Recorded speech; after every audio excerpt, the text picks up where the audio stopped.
এ ভূখণ্ডে হিন্দুত্ববাদীরা জয় শ্রীরামের স্লোগান দেয়, অমুসলিম যুবকেরা বাংলার শাহজালাল মুজাররদে আমিনীর ভূমিতে জয় শ্রীরামের স্লোগান দিয়ে হিন্দুত্ববাদীরা এ ভূখণ্ডকে ভারতের অঙ্গরাজ্যে পরিণত করতে চায়।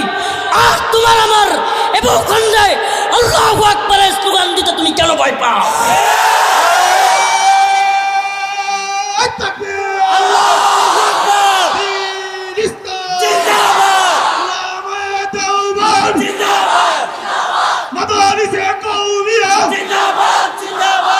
যুবক, প্রিয় যুবকেরা, ব্যক্তির স্লোগানের দরকার নাই, শুধু এতটুকু বলি, এটা ভারত নয়, এটা জয় শ্রীরামের দেশ নয়, এটা মুসলিমদের আল্লাহু আকবারের দেশ।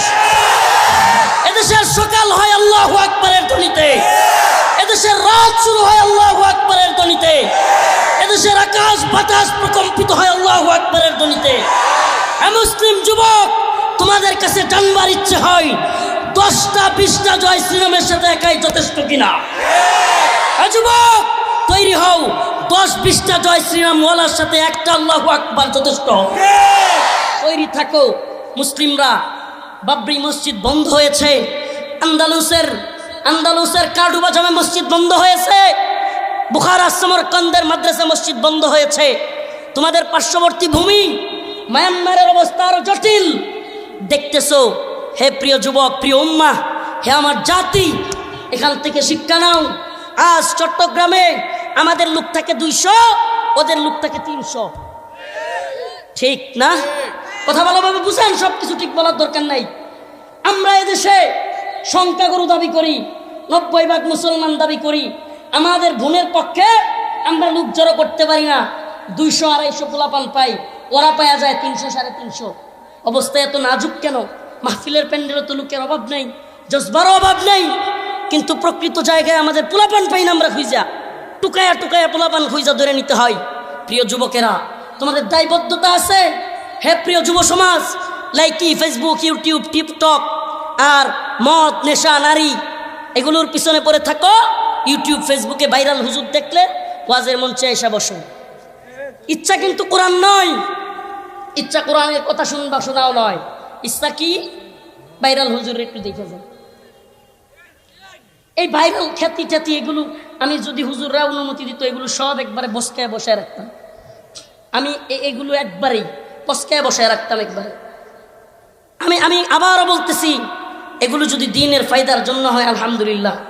কিন্তু আমার তোমাদের কাছে প্রিয় ভাই, জাতির কাছে একটাই রিকোয়েস্ট, দ্রুত বুঝবার চেষ্টা করো। পরিস্থিতি খুব ভয়াবহতার দিকে যাচ্ছে। মনে করিও না খুব ভালোভাবে যশখ্যাতি নিয়ে ইসলাম এদেশে ভালোভাবে চলতেছে। আল্লাহ না করুক যে কোনো মুহূর্তে, আরে আপনারা খবরই রাখেন না, ফিলিস্তিন মনে করেন যে শুধু নির্যাতিত। আপনার পাশের জায়গা মায়ানমারের অবস্থা তো দেখলেন, কি হইলো? খুব কতদিন চিল্লাচিল্লি করলাম, একজন কি পাঠাইতে পারছি? আরে মায়ানমারের মুসলমানদের তো আসার জায়গা আছে। এখন আরেকটা নিউজ শুনেন, আসামের অবস্থা ভয়াবহ। আসামে প্রায় প্রতিদিনই বুলডোজার দিয়ে মুসলিমদের বাড়িঘর ভেঙে দেওয়া হচ্ছে। খুবই ভয়াবহ পরিস্থিতি। যে কোনো মুহূর্তে মায়ানমারের মতো জনগণের স্রোত বাংলাদেশের দিকে ছুটতে পারে। আসাম থেকে মুসলমানদের ঘরবাড়ি বাঙালি বলে উচ্ছেদ করা হচ্ছে। এজন্য বলি, সচেতন হও। বাবরি মসজিদ ভেঙেছে, বাইতুল মুকাররমও ভাঙতে পারে। ভারতে লাভ জিহাদের নামে, গরুর গোশত খাওয়ার নামে যেইভাবে পিঠে হত্যা করে, তোমার আমাকেও হত্যা করা হইতে পারে, তোমাকে আমাকে অবস্থা করা হতে পারে। ঠিক বলবার দরকার নেই, কথাগুলো বুঝবার দরকার। আমাদের মনে অনেক আর্তনাদ, অনেক ব্যথা। প্রিয় যুবকেরা, তোমাদেরকে বলি, প্রিয় যুবক ভাই, তোমাদেরকে জানাই, তোমরা সচেতন হও। দ্বীনের জন্য নিজেকে দায়ী মনে করো, দায়িত্বশীল হও। এখন থেকেই দায়িত্বশীলতার পরিচয় দাও। যে কোনো মুহূর্তে উলামায়ে হক্কানি ডাক দিলে যেন তোমাদেরকে পায়। তোমরা যেন নিজের পরিবার, নিজের ভাই বোন, তাদের ডাকে যেমন সাড়া দাও, তাদের কোনো বিপদে যেমন সাড়া দাও। ইন্নামাল মুমিনুনা ইখওয়া, যে কোনো মুমিনের কষ্টে। আরে নবমুসলিম বোন, তুমি কি মনে করো একটা নবমুসলিমের বোনের ইজ্জতের নিরাপত্তা না দিতে পারলে এদেশে কোনো হেফাজত, জমিয়ত, খেলাফত, চরমনায় কোনো লাভ নেই। সোজা বুঝো, এসব দল দিয়া কোনো কাম হবে না। যদি বোনের নিরাপত্তা আমরা দিতে ব্যর্থ হই, ইতিহাস জানতে হবে। মুহাম্মদ বিন কাসিম উপমহাদেশে কেন আসলেন? মুহাম্মদ বিন কাসিম কেন আসলেন তুমি কি জানো? খলিফা মুতাসিমের আমল, একজন বোনকে, মুসলিম বোনকে কাফেররা নির্যাতন করতেছে চীনের আশপাশে। তো ওই বোন চিৎকার করে নির্যাতনের সময় বলতেছে, ইয়া মুতাসিম তুমি কোথায়, ইয়া মুতাসিম ডাকতেছে। তো ওই কাফের মুতাসিমকে বলতেছে, কিরে 7 সমুদ্র 13 নদী পার হইয়া মুতাসিম কি তোর জন্য লাল ঘোড়া নিয়ে আসবে? মুতাসিম ডাকতেছে বলে মজা করতেছে। আরে খলিফা মুতাসিম একেবারে নিরেট কোনো বুজুর্গ মানুষ, একবারে গুণামুক্ত এমন লোক ছিল না। তবু এই কথা শুনবার সাথে সাথে এদের ইমানি হালত দেখেন। যেই রঙের ঘোড়ার কথা বলেছিল ওই রঙের শত শত ঘোড়া নিয়ে খলিফা মুতাসিম রওনা হয়েছিল। তো এদের অন্তরের অবস্থা ছিল, একজন নবমুসলিমের নিরাপত্তা দিতে ব্যর্থ হলে এই শাইখুল হাদিসগিরি, এই মুফতিগিরি, এই বক্তাগিরি, এই যশ খ্যাতি সব কিছু আল্লাহর কাছে মূল্যহীন, সুজা দলিল, কোনো কথা নাই। হাদিয়া তুফার পকেট আর পেট ঠিক থাকলেই দিনের কাজ ঠিক হয়ে গেল না। কথা ভালোভাবে বোঝার দরকার আছে। আমি একদম সফট কথা বলার চেষ্টা করি, কে কি বললো তোরাই খেয়াল করি না। আল্লাহ পাক কথা বলবার জন্য বলেছেন, কথা বলবার চেষ্টা করি। ওয়ালা ইয়াখাফুনা লাউমাতা লাইম, কোনো নিন্দুকের পরোয়া করে কথা বলি না। আমাদের মুসলিম বোন আজ আলহামদুলিল্লাহ প্রায় আমাদের পক্ষে এসেছে, মুসলিমদের পক্ষে এসেছে, কিন্তু কত কঠিন পরিস্থিতির মধ্য দিয়ে যেতে হয়েছে তা বলার মতো না, বিস্তারিত বলতেও পারতেছি না। প্রিয় ভাইরা আমার, বন্ধুগণ আমার, মাঝে মাঝে আপনারা শুনবেন লাভ জিহাদের নামে মুসলিমরা, হিন্দু মেয়েরা মুসলিম হলে, হিন্দু বা কোনো ধর্মের লোকেরা মুসলিম হলে এদের উপরে হিন্দুত্ববাদীরা, ইসকনের লোকেরা চড়া হয়। এগুলো বড় সেন্সিটিভ বিষয়। এখন এগুলোর চাইতে সেন্সিটিভ আর কিছুই নাই। এগুলো নিয়ে কথা বলাও সেন্সিটিভ, এমন অবস্থা। কিন্তু আমাদের তো বলতে হবে, আল্লাহ পাক হুকুম করেছেন, আমাদের বলতে হবে। আমাদের উপর যত ঝড় আসুক, তুফান আসুক, আমাদেরকে দ্বীনের পক্ষে কথা বলতেই হবে যদি আল্লাহর কাছে ক্ষমা পাইতে চাই। আল্লাহর কাছে ক্ষমা পাওয়াটা হলো বড়, যশ খ্যাতিটা বড় না। এগুলোর কোনো লাভ নেই। হাজার হাজার লোক আমাকে দেখতে আসে, বিন্দুমাত্র মূল্য নাই যদি আল্লাহ আমাকে ক্ষমা না করেন। প্রিয় ভাইরা আমার, বন্ধুগণ আমার, আউযু বিল্লাহি মিনাশ শাইতানির রাজীম, বিসমিল্লাহির রহমানির রহিম। لتجدن أشد الناس عداوة للذين آمنوا اليهود والذين أشركوا صدق الله مولانا العظيم وصدق رسوله النبي الكريم ونحن على ذلك من الشاهدين والشاكرين والحمد لله رب العالمين। মাধবপুর বাজার দারুল কোরআন কওমি মাদ্রাসা, মাধবপুর, হবিগঞ্জ, সিলেটের আজকের ইসলামী মহাসম্মেলনের সম্মানিত সভাপতি মণ্ডলী, সম্মানিত উলামায়ে কেরাম, মুরব্বিয়ানে আযম, প্রিয় যুবক ভাইরা, আসলে আমিও হজরতের বয়ান খুব পছন্দ করি, খুবই ভালো লাগে। আমি মাঝে মাঝে গাড়িতে শুনি, গাড়ির সাউন্ড বক্সে দিয়ে। তো শোনার সুযোগ ছিল, আজকে পাশে বসে শুনতে পারতাম, কিন্তু সেই জগন্নাথপুর যেতে হবে। তো ওখানে আরও 2টা মাহফিল, অনেক সুনামগঞ্জের থেকে আরও ভিতরে, সরি জগন্নাথপুর না, সুনামগঞ্জ থেকে আরও 20 কিলো ভিতরে। তো এই জন্য জামালগঞ্জ, তো এই জন্য হুজুরের বয়ান শোনার ইচ্ছা থাকা সত্ত্বেও পারলাম না। আপনাদেরও হয়তো আরও কিছু শোনার ইচ্ছা ছিল, যদিও আমি আসার পরে আর বলবেন না আর কি। তো ইচ্ছা ছিল না, সত্যি বলবেন, ইচ্ছা থাকলেও কিছু করার নাই। হুজুর বলতেছে আপনি বসছেন, একটু সময় বসি। হুজুরও হয়তো ভিন্ন প্রোগ্রামে চলে যাবে। প্রিয় ভাইরা আমার, আমি কিছুদিন যাবতীয় অসুস্থ, যে কারণে অনেক প্রোগ্রাম মিস করতেছি, যাইতে পারতেছি না। গতকাল নোয়াখালী যাওয়ার কথা ছিল, যেতে পারিনি। তো এটা আল্লাহ পাকের ইচ্ছা, আসলে কোথায় যেতে পারবো কোথায় যেতে পারবো না, ইচ্ছা থাকলেও পারা যায় না। আপনাদের খাস দোয়া চাই। আমি শুধু মুসলিমদের শত্রু মিত্র এই বিষয় নিয়ে একটু কথা বলবো। গুরুত্বপূর্ণ একটা মাসলা, আকীদাগত মাসআলা, মৌলিক বিষয়, মুসলমানদের শত্রু মিত্র চেনা। আল ওয়ালা ওয়াল বারা, আল্লাহর জন্য ভালোবাসা, আল্লাহর জন্য ঘৃণা করা। আল্লাহ পাক কোরআনের বিভিন্ন জায়গায় মুসলিমদের শত্রু কারা, মুসলিমদের বন্ধু কারা, এগুলোর পরিচয় দিয়েছেন। যেমন এক আয়াতে আল্লাহ বলেছেন, ইয়া আইয়ুহাল্লাযীনা আমানু লা তাত্তাখিযুল ইয়াহুদ ইয়া আইয়ুহাল্লাযীনা আমানু লা তাত্তাখিযুল ইয়াহুদা ওয়ান নাসারা আউলিয়া বা'দুহুম আউলিয়াউ বা'দ।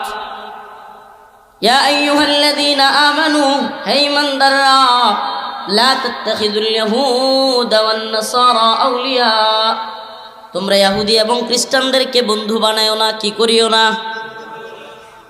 আমি বললে তো বলবে যে এরা ধর্মান্ধ মৌলবাদী গোষ্ঠী, ভিন্ন ধর্মাবলম্বীদেরকে উস্কানি দেয়। কোরআনে আল্লাহ বলতেছে, কিছু বলবার আছে? লা তাত্তাখিযুল ইয়াহুদা ওয়ান নাসারা আউলিয়া বা'দুহুম আউলিয়াউ বা'দ, তোমরা ইহুদি খ্রিস্টানদেরকে বন্ধু বানায়ও না। তোমরা কি জানো, বা'দুহুম আউলিয়াউ বা'দ, ইহুদি এবং খ্রিস্টানরা এরা নিজেরাই নিজেদের বন্ধু। এরা মুমিনদের বন্ধু নাকি নিজেরা নিজেদের বন্ধু? আল্লাহ অন্য এক জায়গায় বলেন, এরা কখনোই তোমাদের ব্যাপারে খুশি হবে না। ইহুদি খ্রিস্টানরা কখনোই মুসলিমদের ব্যাপারে সন্তুষ্ট হবে না। আপনি খ্রিস্টান মিশনারি বাংলাদেশে কাজ করে, আপনি দেখবেন যারাই যে সমস্ত উলামায়ে কেরাম খ্রিস্টান মিশনারি নিয়ে কথা বলেন, খ্রিস্টান মিশনারির বিরুদ্ধে তৎপর চৌকান্না, আপনি দেখবেন এই সমস্ত খ্রিস্টান মিশনারির লোকেরা এই সমস্ত আলেমদেরকে বিভিন্নভাবে হয়রানি করে। বিভিন্ন মহলে এদের হাত আছে, এরা বিভিন্ন মহল প্রভাবিত করে ওই সমস্ত আলেমদেরকে মামলা দেওয়ার, বন্দি করবার, বিভিন্নভাবে হয়রানি করবার চেষ্টা করে। আল্লাহ কোরআনে এজন্য বলে দিয়েছেন, ওয়ালান তারদা আনকাল ইয়াহুদ ওয়ালান নাসারা হাত্তা তাত্তাবিআ মিল্লাতাহুম, লান তারদা, এরা কখনোই আপনার আমার ব্যাপারে রাজি খুশি হবে না। হাত্তা তাত্তাবিআ মিল্লাতাহুম, যতক্ষণ না ওরা মনে করবে যে আমরা তাদের দলের হইলে পরেই কি হবে, এরা খুশি হবে। কাফের মুশরিকরা যদি কোনো নেতা নেত্রী, কোনো শায়েখ পীর কারো নামে প্রশংসা করে, বুঝবেন এরা আর আমাদের দলের লোক না, এরা বরং ওদের দলের লোক। এই আয়াত থেকে দলিল, এই আয়াত দলিল দেয়, ওয়ামান ইয়াতাওয়াল্লাহুম মিনকুম ফাইন্নাহু মিনহুম, যদি তোমাদের মধ্যে কেউ তাদের দলের অন্তর্ভুক্ত হয় তবে জেনে রাখো সে তোমাদের নয়, বরং সেও তাদের দলের লোক। ইহুদি খ্রিস্টানদের মুহিব্বিন হইলে তার জায়গা কি জান্নাতে হবে না জাহান্নামে? হুজুর জান্নাতে যাওয়ার বয়ান করতেছিল, জান্নাতে যাইতে পারবে এরা? এই আকীদা, এটা সফট আকীদা, একবারে ক্লিয়ার। কেউ যদি মনে করে যে আমি মুসলিম, ঠিক আছে, কিন্তু তাই বলে কাদিয়ানি কেউ মুসলিম বলতে হবে, কাফের বলতে হবে, এটা আমি মানি না, এর ইমান নেই। এটা বুঝেন, ভালোভাবে বুঝেন। খ্রিস্টান সব জাহান্নামে যাবে, এটা কাফের জাহান্নামে যাবে, এটা কেমনে বলা যায়? আমি মুসলিম ঠিক আছি, কিন্তু আরেকজনকে জাহান্নামী বানাই দিব, এটাকে আমি জানি নাকি? এর ইমান নাই। কথা বুঝবেন ভালোভাবে। একবারে আকীদার ক্ষেত্রে, আকীদার মাসআলায় নিজেকে ক্লিয়ার রাখতে হবে। আমল পরে, আমল কি? আপনার আমল তখনই কবুল হবে যখন আপনার ইমান কি থাকবে, ক্লিয়ার থাকবে। এই জন্য ইমানের বিষয়টা খুবই ক্লিয়ার। ছোটবেলায় আমাদেরকে একবারে নুরানিতে কেন এই হাদিসটা বারবার, প্রথম হাদিস, এই নুরানির প্রথম হাদিস কি? আখলিস দীনাকা। মাশাআল্লাহ, এই যে জোয়ার তো আছে, এক ফি টান দেওয়াও আছে, যদিও কাফায় এক ফি বল, টান দেওয়া যাবে না, কিন্তু এই যে টান, এই প্রথম হাদিস উলামায়ে কেরাম এমনিতেই বাছাই করে নাই যে বাচ্চাদেরকে প্রথম যে ডোজ একটা ছাত্রকে দেওয়া হবে ইমানের ডোজ, এই ডোজেই বলা আছে আখলিস, তোমার ইমানকে খাঁটি করো, আখলিস খাঁটি করো, দীনাকা আই ঈমানাকা, দ্বীনকে, ঈমানকে, ইয়াকফিকাল আমালুল কলিল, অল্প আমলে কি হয়ে যাবে? নাজাতের জন্য যথেষ্ট হয়ে যাবে। তাইলে এই যে অল্প আমল নাজাতের জন্য কখন যথেষ্ট হবে? যখন ঈমান কি থাকবে? Soft, clear. তো ঈমান যদি ক্লিয়ার না থাকে, সারাদিন তাহাজ্জুদ পড়লে লাভ হবে? ঈমান ক্লিয়ার না থাকলে, ঈমানের মধ্যে যদি বদ্দিনী থাকে, গুমরাহি থাকে, বিদআত থাকে, কুফর থাকে, শিরিক থাকে, তাহলে এই ঈমান দিয়ে আমল করলে লাভ হবে? অতএব ঈমান ক্লিয়ার করতে হবে। মহাত্মা গান্ধী হোক, মাদার তেরেসা হোক, যদি তওবা করে মুসলিম না হয়ে কবরে যায়, ও জাহান্নামী। মোদি হোক, বাইডেন হোক, নেতানিয়াহু হোক, ম্যাক্রন হোক, কেউ চুমু দিলেই সে জান্নাতে চলে যাবে না। সে কোথায় যাবে? আকীদা, এটা আকীদার মাসআলা, খুব একবারে ক্লিয়ার থাকতে হবে। সমস্ত কাফের, আল্লাহ যেখানে বলছেন ইন্নাদ-দীন ইনদাল্লাহিল ইসলাম, একমাত্র গ্রহণযোগ্য মনোনীত ধর্ম হলো ইসলাম। উদারতার নামে, মানবাধিকারের নামে, মত প্রকাশের স্বাধীনতার নামে, ভিন্ন ধর্মাবলম্বীদের লাকুম দীনুকুম ওয়ালিয়া দিনের অপব্যাখ্যার নামে এই আয়াতের আলোচনায় যাওয়ার সুযোগ কম। কিন্তু এই ধর্মনিরপেক্ষতাবাদী রাজ কোথায়? এই সুশীল রাজ কোথায়? যখন চট্টগ্রামে আমাদের এক বোন হিন্দু ধর্ম ত্যাগ করে মুসলিম হয়, আর সেই বোন নিজ ইচ্ছায় আরেকজন নব মুসলিম ছেলের কাছে বিয়ে বসে সংসার করতে চায়, আর ওই ভাইয়ের নামে অপহরণের মামলা দিয়ে দেওয়া হয়। ভাই ইব্রাহিমকে, এই নব মুসলিমকে বিয়ে করার কারণে কারাগারে পাঠানো হয়। আর তখন এই ধর্মনিরপেক্ষতাবাদীরা কোথায়? এই সুশীল সমাজের নেড়ে কুকুরগুলো কোথায় আজ? এরা মত প্রকাশের স্বাধীনতা, ধর্মনিরপেক্ষতার কথা বলে আমাদেরকে বুঝাতে চাই যে আমরা নাকি মত প্রকাশের স্বাধীনতা বুঝি না, ধর্মনিরপেক্ষতা বুঝি না, ইসলাম যার যার, ধর্ম সবার, রাষ্ট্র যার যার, আমরা নাকি এগুলো বুঝি না। তো আজকে এই সুশীল নামের নেড়ে কুকুরগুলো কোথায়? এদেরকে নেড়ে কুকুর, এই ধর্মনিরপেক্ষতাবাদী সুশীলদের নেড়ে কুকুর এজন্য বলতেছি, এদেরকে দেখবেন মুসলিমরা যখন নির্যাতিত হয়, নিপীড়িত হয়, মুসলিমরা যখন তাদের স্বাধীনতা পায় না, তখন এদেরকে আপনি খুঁজে পাবেন না। এরা কোন গর্তে লুকায় আল্লাহ জানে। কিন্তু যেমনি কেউ টিপ পড়ছে, কেউ কি করছে, কার সাথে কি হয়েছে, এই জৈলাপুরা সরকার একবারে পুরা দেশ, একবারে মিডিয়া পাড়া সহ সব তুলপার। হ্যাঁ, কোন এই পুরুষ নামদারি, এরা কি ট্রান্সজেন্ডার না হিজড়া আল্লাহ জানে। বলবে হুজুরে তো খেপে কে, হুজুরে এইভাবে বয়ান করে কে। এরা দেখবেন এই পুরুষ নামদারি নিজের কপালে টিপ দিয়া ওই মহিলার পক্ষে আন্দোলনে শরিক হয়। এই নাইরা এটি কই এখন? আজ আমার বোন জান্নাতুল যখন চট্টগ্রাম কারাগারে মুসলিম হওয়ার কারণে বন্দী হতে হয়, আমাদের বুঝতে বাকি নয় এই ধর্মনিরপেক্ষতা নয়, বরং এই ধর্মনিরপেক্ষতা হলো ধর্মহীনতা। যে আয়াতে কারিমা তিলাওয়াত করেছি, লাতাজিদান্না আশাদ্দান নাস আদাওয়াতাল লিল্লাযীনা আমানুল ইয়াহুদ ওয়াল্লাযীনা আশরাকু, মুমিনদের ব্যাপারে, মুসলিমদের ব্যাপারে সবচেয়ে কঠিন শত্রুতা পোষণকারী হিসেবে আল্লাহ বলেছেন তোমরা কাদেরকে পাবা? আমানুল ইয়াহুদ ওয়াল্লাযীনা আশরাকু, প্রথমত হলো ইয়াহুদি, দ্বিতীয়ত হলো মুশরিক। আপনি তাকায় দেখেন আল্লাহ পাক কোরআনে কত আগে বলেছেন, এখনকার হালত কি দেখেন। ফিলিস্তিনে মুসলমানদেরকে কারা মারতেছে? ইয়াহুদি। পুরো পৃথিবীতে দুইটা জায়গায় মুসলমানরা সবচেয়ে বেশি নির্যাতিত, একটা ফিলিস্তিন আর একটা কাশ্মীর। বলেন, আল্লাহ বলছে আমানুল ইয়াহুদা ওয়াল্লাযীনা আশরাকু, আল্লাহ বলছে আদাওয়াত, শত্রুতার ব্যাপারে মুসলিমদের সবচাইতে শক্ত হিসেবে পাওয়া যায় দুইটা দলকে, একটা ইয়াহুদি আর একটা মুশরিক পত্তলিক। এখন দেখেন ফিলিস্তিনে কারা আমাদের উপর আক্রমণ করতেছে? ইয়াহুদিরা। কাশ্মীরে হিন্দুত্ববাদী মুশরিকরা, তাই না? তাহলে ক্লিয়ার, এরাই আমাদের মুসলিমদের সবচাইতে বেশি শত্রুতা পোষণকারী। প্রিয় ভাইরা আমার, বন্ধুগণ আমার, ইসলাম আমাদেরকে শিক্ষা দেয় মুহাম্মাদুর রাসূলুল্লাহ ওয়াল্লাযীনা মাআহু আশিদ্দাউ আলাল কুফফার রুহামাউ বাইনাহুম, আমরা নিজেরা নিজেদের ক্ষেত্রে রুহামা, আর ওদের ক্ষেত্রে, ইসলাম বিদ্বেষীদের ক্ষেত্রে আশিদ্দাউ আলাল কুফফার। এরা আমাদেরকে মানবাধিকারের কথা বলে, আমরা বলি আমরাই সবচেয়ে বেশি মানবাধিকারবাদী, আমরাই সবচাইতে বেশি কল্যাণকামী। কেমনে? যদি নরেন্দ্র মোদী তওবা কইরা মুসলমান হইয়া জান্নাতে যাইতে চায়, আমরা বলি আহলান সাহলান, আসো, সমস্যা নেই। কথা ভালোভাবে বুঝবার চেষ্টা করেন। যদি নরেন্দ্র মোদীও মুসলমান হইয়া বলে তওবা করলাম, মুসলমান হয়ে গেলাম, এটাই সঠিক ধর্ম, আইসা যায়, আমরা কি বলবো? আহলান সাহলান, আসো, মুসলিম হলে তুমি আমার ভাই। ঠিক কি ঠিক না? এটা আমাদের চাইতে বড় উদারবাদী নাই। তাহলে আমরা জাহান্নামে কেউ যাক, আগুনে কেউ পড়ুক, এটা চাই। তার মানে আমরাই সবচেয়ে বেশি উদারতা। এরা কি বলে? সুশীলরা ছোট্ট একটা ঘটনা বলে, মনে করেন একটা গর্তে আগুন জ্বালানো হলো, কিছু লোক বুঝে না, আগুনে জাপ দিবে। তো একদল আলেমরা গিয়া বললো, এই কি করতেছেন আপনারা, আগুনে জাপ দিতে যাচ্ছেন কেন? আগুনে জাপ দেওয়া যাবে না। এইবার আলেমদের বিরুদ্ধে আরেকটা দল আসছে সুশীল, এরা এসে কি বলছে, এই হুজুর আপনারা মৌলবাদী, আপনারা ধর্মান্ধ, আপনারা কিছুই বুঝেন না, তারা আগুনে ঝাঁপ দিবে না কি করবে এটা তাদের ব্যাপার, এটা তাদের মত প্রকাশের স্বাধীনতা আছে, মানবাধিকার আছে, আপনাদের এটাতে হাত গলানোর নাক গলানোর কি বুঝছেন তো, উদারতার ভাব বুঝছেন, আগুনে ঝাঁপ দিতে দেওয়া উচিত তাদের বক্তব্য। প্রিয় ভাই বলেন তো, কাউকে আগুনে ঝাঁপ দিতে বলা এটা কি মত প্রকাশের স্বাধীনতা? এটা কি তাদের অধিকার?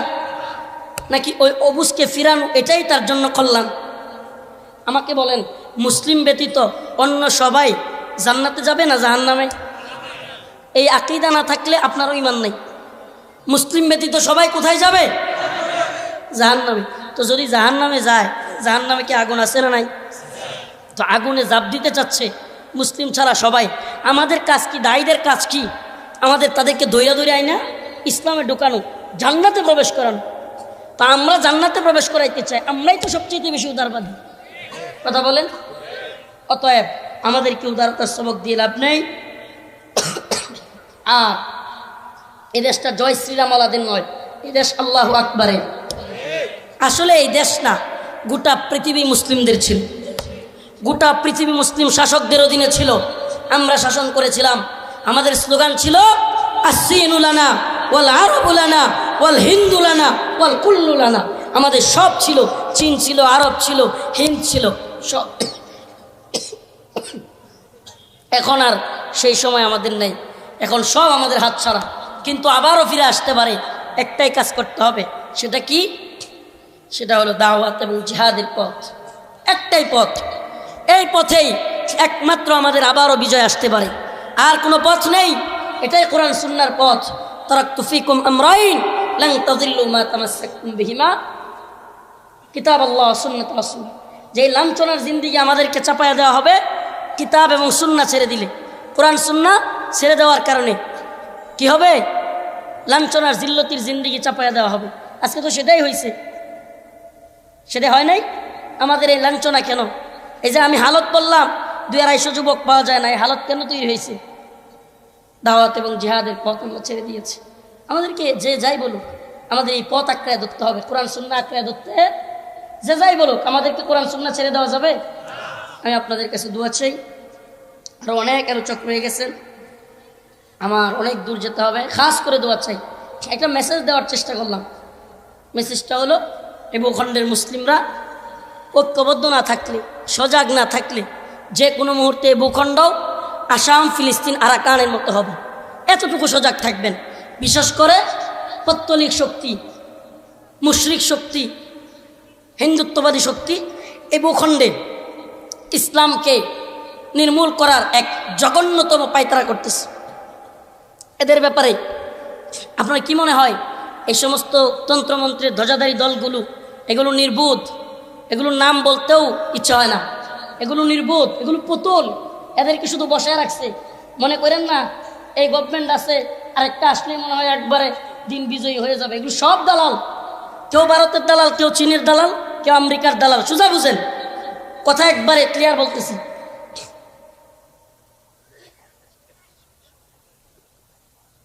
এটা সরাল চলে যাবে, সমস্যা এটা দিয়ে সরাল চলে যাবে। আচ্ছা দেখতেছি তো, বলতেছিলাম এরা সব কি? এরা সব বিভিন্ন দেশের দালাল। কেউ ভারতের দালাল, কেউ আমেরিকার দালাল, কেউ চীনের দালাল। বিভিন্ন দেশীয় এজেন্ডা এই দেশে বাস্তবায়ন করবার চায়। উদ্দেশ্য কি? জাস্ট পেট ঠিক রাখা, ক্ষমতা ঠিক রাখা, জাস্ট, আর কিছু না। এই জাতির কল্যাণের চিন্তা এদের নাই। কোনো দলের, কোনো দল জাতির কল্যাণের চিন্তা এদের নাই। এ জাতির কোনো চিন্তা ফিকির, এ জাতি কেমনে উন্নতি করবে, মুসলিমরা কেমনে উন্নতি করবে, কিংবা রাষ্ট্রীয়ভাবেও কিভাবে উন্নত হবে, এগুলো গলাবাজি। জাস্ট কি কথা বলুন, এগুলো জাস্ট গলাবাজি, গলাবাজি ক্ষমতার জন্য। এরা এক একটা রাতের অন্ধকারে বিভিন্ন দেশীয় দূতাবাসগুলোতে গিয়া পায়ে পড়ে ক্ষমতার জন্য। বাপ ডাকে, সোজা কথা, কি ডাকে? বিভিন্ন দেশের লোকদেরকে বাপ বানায়, বানায়া ক্ষমতায় একটা থাকতে চায়, আরেকটা আসতে চায়। বিভিন্ন দল আসতে চায়, যেটা আছে এটা কি করতে চায়? জাস্ট এটা, আর কিছু না। এছাড়া আর কিচ্ছু নাই। হে উম্মার সন্তানেরা, এই উম্মার যদি প্রকৃত বন্ধু কেউ হয়ে থাকে, এই উম্মার হকপন্থী আলেমরা। দেখো আলিয়াতে ইসলাম বিদ্বেষী কোনো কার্যক্রম হইলে এই উম্মার কওমির সন্তানেরা জাপায়া পড়ে। কথা বলেন না কেন? এই আলিয়ার মৌলবীগুলো সরকারের টাকা খাইতে খাইতে পেট ফুলায় ফেলছে। এখন অবস্থা এমন হয়েছে, এখন বদ হজম হয়ে গেছে। সরকারি টাকা খায় বদ হজম হওয়ার কারণে এখন আর ওই আলিয়াতে হিন্দুত্ববাদীরা কি করতেছে, ইসলাম বিদ্বেষী কি হচ্ছে, এগুলো নিয়ে কথা বলবার তাদের সময় নেই। কেন? পেট আর পকেট ঠিক আছে। দান্দাবাজি জিন্দাবাদ, সুবিধাবাদ জিন্দাবাদ। স্কুল কলেজ ভার্সিটিতে দেখেন, স্কুল কলেজ ভার্সিটিতে দেখেন কোনো সমস্যা হলে চাপায়া পড়ে কি মাদারিসে কওমিয়ার উলামায়ে কেরাম। কথা বলেন না কেন? মাদ্রাসায়ে কওমিয়ার সন্তান আমরা, আল্লাহ রাসূলের আমরা সিপাহী। আমরাই এই উম্মার যুবকদের বলি, কওমি সন্তানদেরকে বলি, তাওহীদবাদী জনগণকে বলি, আমরাই এই উম্মার অতন্দ্র প্রহরী। আমরা এই উম্মার অতন্দ্র প্রহরী। প্রহরীরা ঘুমিয়ে গেলে কি হয়? ডাকাতি হয়। তোমরা ঘুমিয়ে গেলেও, এই উম্মার কওমি সন্তানেরা ঘুমিয়ে গেলেও কি হবে? জাগতে হবে তোমাদের। হ্যাঁ, বিবারিয়া জামিয়া উনুসিয়া জাগতে হবে, সিলেটের জামিয়া তাওয়াক্কুল রেঙ্গা জাগতে হবে, লালবাগ জাগতে হবে, জামিয়া রহমানিয়া জাগতে হবে, যাত্রাবাড়ি জাগতে হবে, বাড়িধারা জাগতে হবে, ফরিদাবাদ জাগতে হবে, বগুড়ার জামিল জাগতে হবে। গোটা বাংলাদেশের উলামায়ে হক্কানি, উলামায়ে কওমিয়াকে জাগতে হবে। যদি এই উম্মার কওমি সন্তানেরাই জেগে ওঠে, এই উম্মার তাওহীদবাদী জনগণ, আলিয়া হোক, জামাতি হোক, সুন্নি হোক, সরমুনাই হোক, সব জেগে উঠবে, সব জেগে উঠবে। অতএব উম্মার অতন্দ্র প্রহরী, তোমরা ঘুমিয়ে যেও না। তোমরা লাইকি, টিকটক, ফেসবুক এগুলোতে ব্যস্ত হয়েও না। দলাদলি, শায়েখের পীরের দল, কটুক্তি, ফেসবুকিং, লেখালেখি বাদ দাও, এগুলো খুচাখুচি বাদ দাও। উম্মার রাহবাররা, উম্মার প্রহরীরা আরেক জায়গায় খুচাখুচিতে ব্যস্ত থাকলে এলাকায় কিন্তু চিন্তায় হবে, খুন হবে, ডাকাতি হবে। অতএব সজাগ থাকা লাগবে। আল্লাহ পাক আমাদের সবাইকে দ্বীনের ঝান্ডা নিয়ে, পতাকা নিয়ে এগিয়ে যাওয়ার তৌফিক দান করুক, শত্রু চিনার তৌফিক দান করুক, বন্ধু চিনবার তৌফিক দান করুক। ওয়া আখিরু দাওয়ানা আলহামদুলিল্লাহি রাব্বিল আলামিন। এই আলহামদুলিল্লাহ। দেখেন, উদার মনের পরিচয় দিচ্ছেন আমার ভাই উবাইদুর রহমান হুজাইফি। ভাইয়ের জন্য দোয়া করেন সবাই। আজান পর্যন্ত ভাই আবারও বসবে। আলহামদুলিল্লাহ। এখন ভাই আবার আলোচনা করবে, আজান পর্যন্ত উঠবেন না, নামাজের বিরতি হবে, তারপরে অন্যান্য আলোচকরা ধারাবাহিক অনেক বড় বড় আলোচক মাশাআল্লাহ আছেন, তারা আলোচনা করবেন। আসসালামু আলাইকুম ওয়া রাহমাতুল্লাহি ওয়া বারাকাতুহু।